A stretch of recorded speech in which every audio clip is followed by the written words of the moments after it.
Hello. Welcome to our devotional time at Temple Baptist Church here in Poplar, Bluff, Missouri. Today we are in the book of Numbers, chapter 21, and we're going to look at verse 8. Verse 8 of chapter 21.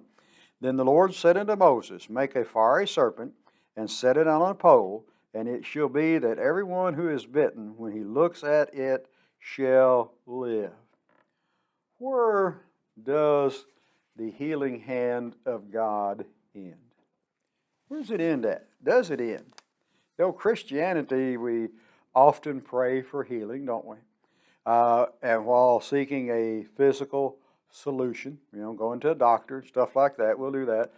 This modern medicine we have is good.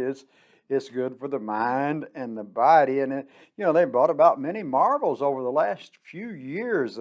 Just going back in my short lifetime, I can see a lot of things that they do different now, but all of this does not exceed the power of God to heal us from our sinful state. Okay, medically speaking, yes. Physically speaking, some of these, but again, we know that God's hand is in all of this, so we'll just go with that. Only He, through the forgiveness of sin, can make us whole.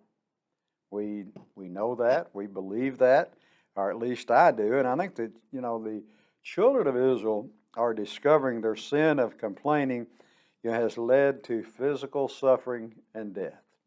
That's what sin does, doesn't it? It leads to physical suffering, leads to death.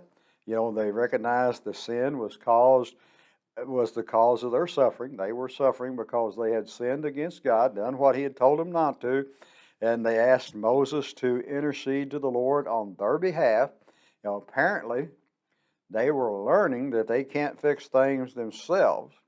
And so, when God here, He prescribes a different form of healing, one bound in the fateful act of looking on an image He prescribed. You look on this image, you're going to live. You're not going to die. And this is it. This is it.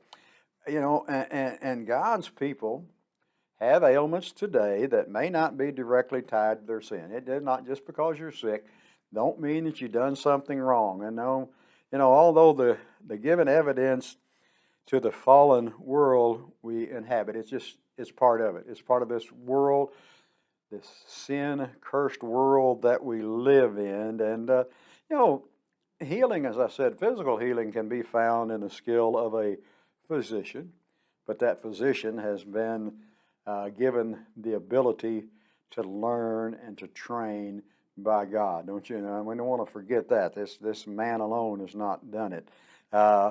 Yet God alone is the source of our healing for the sin nature. He is the source of our healing. We often only need to come through forgiveness and submission to the Lord. Admit that we're wrong. Admit that that's a sin in our life, and we need to repent of it. We need to come closer to God, and believers faithfully look to God alone for spiritual healing. And submit to Him in obedience. For spiritual healing, there's only one, and that's God.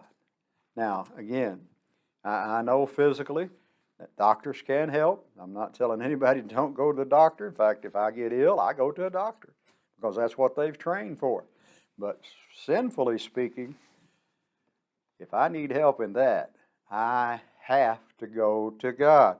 Then the Lord said unto Moses, Make a fiery serpent, and set it on a pole, and it shall be that everyone who is bitten, when he looks at it, shall live. Everyone was bitten in sin because of Adam and Eve. Jesus on the cross of Calvary bridged that gap that we look upon Him for salvation. Do you know Him today? If not, my prayer is that you will learn, that you will accept Him. If you're one of His children, get right with Him. Let's stay right with God. We welcome you to our services here at Temple. We meet on Sunday mornings at 8 o'clock for our first service. 9 o'clock we have Sunday school classes. Then at 10 o'clock we have our second worship service on Sunday morning. And Sunday nights we get together at 6. And Wednesday night at 7. So come and be a part of those services. May God bless you is our prayer.